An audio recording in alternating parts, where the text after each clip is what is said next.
एकदा तथागत बुद्ध भिक्खूंसोबत वाराणसी जवळच्या मिगदाय येथे गेलेले होते। तेव्हाची ही गोष्ट। तेथे सगळे भिक्खू दररोज ठरलेल्या वेळी एकत्र जमायचे। बुद्धांसमोर बसून त्यांच्याशी वेगवेगळ्या विषयांवर चर्चा करायचे। एके दिवशी सर्व भिक्खू समोर बसलेले असताना बुद्ध त्यांना म्हणाले, भिक्खूंनो, जर तुमच्या मनात काही प्रश्न शंका असतील तर न घाबरता विचारा।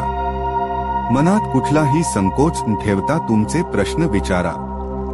बुद्धांचे म्हणणे ऐकून जमलेल्या भिक्खूंपैकी एक जण आपल्या जागेवर उभा राहिला। बुद्धांना वंदन करून तो नम्रतेने म्हणाला, तथागत, तुम्ही नेहमी म्हणता की माणसाला यशस्वी व्हायचं असेल तर त्याने दीर्घकाळ आणि जाणीवपूर्वक प्रयत्न केले पाहिजे। असे का बरे? समाजातील अनेक लोक तर थोड्याशा प्रयत्नांनी सुद्धा यशस्वी झालेले दिसतात। मग आपण म्हणता तसे सत आणि जाणीवपूर्वक प्रयत्न का करावे? थोडे प्रयत्न करून जर यश मिळणार असेल तर मग दीर्घकाळ प्रयत्नांची आवश्यकता का?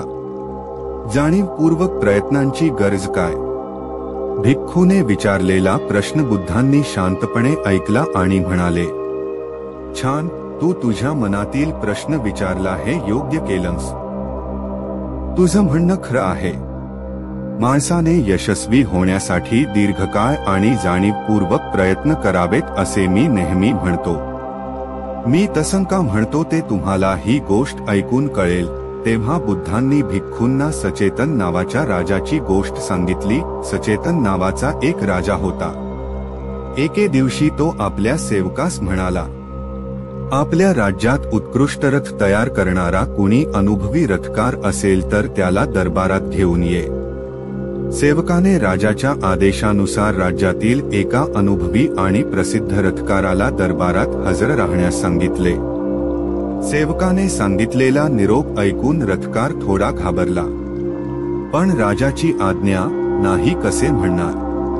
ठरलेल्या दिवशी तो दरबारात हजर झाला। रथकाराने वाकून राजाला नमस्कार केला। रथकाराला बघून राजा त्याला म्हणाला, हे रथकारा, आजपासून 6 महिन्यांनी माझ्या शत्रू सैन्यासोबत माझे युद्ध होणार आहे। त्यामुळे माझ्या रथासाठी मला चाकांची एक उत्कृष्ट जोडी हवी आहे। या 6 महिन्यांच्या काळात तू माझ्या रथासाठी चाकांची एक नवी जोडी तयार करू शकशील काय?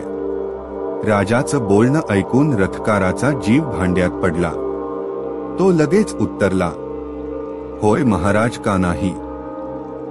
मी नक्कीच तुमच्या रथासाठी चाकांची एक उत्तम जोडी तयार करून आणेल। त्याचे हे उत्तर ऐकून राजा सुखावला। 6 महिन्यात चाकांची जोडी तयार करण्याचे आश्वासन राजाला देऊन तो रथकार आपल्या घरी परतला।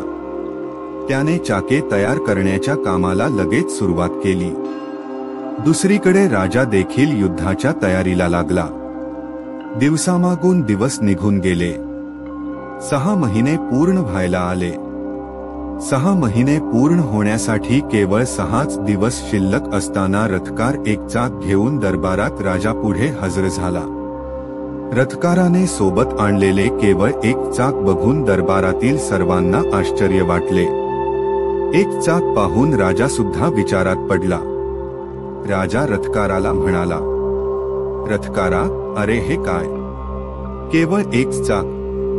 अरे, मी तर तुला चाकांची जोडी म्हणजे 2 चाके तयार करायला सांगितले होते, पण तू तर एक चाक आणलेले दिसतंय। जोडीतले दुसरे चाक कुठे आहे? त्यावर रथकार म्हणाला, माफ करा महाराज, मी आजपर्यंत 2 चाकांपैकी फक्त एक चाक तयार करू शकलो। जोडीतले दुसरे चाक अजून तयार व्हायचे आहे। रथकाराचं हे उत्तर ऐकून राजा थोडा निराश झाला आणि म्हणाला, अरे, युद्धाला आता केवळ 6च दिवस शिल्लक आहे। येत्या 6 दिवसांत तू माझ्या रथासाठी जोडीतले दुसरे चाक तयार करू शकशील का? रथकार म्हणाला, होय महाराज, युद्धाच्या आधी मी चाकांची जोडी घेऊन तुमच्या पुढे हजर होईल। विश्वास ठेवा। राजाला त्याचं उत्तर ऐकून समाधान वाटले। रथकार लगेच घरी परत आला आणि जोडीतील दुसरे चाक तयार करायला त्याने सुरुवात केली. त्यानंतर 6 दिवसांनी रथकार चाकाची जोडी घेऊन दरबारात राजापुढे हजर झाला. रथकाराने आणलेली दोन्ही चाके तंतोतंत सारखी दिसत होती. त्यात कोणताही फरक दिसत नव्हता. चाकांची जोडी बघून राजाला आनंद झाला.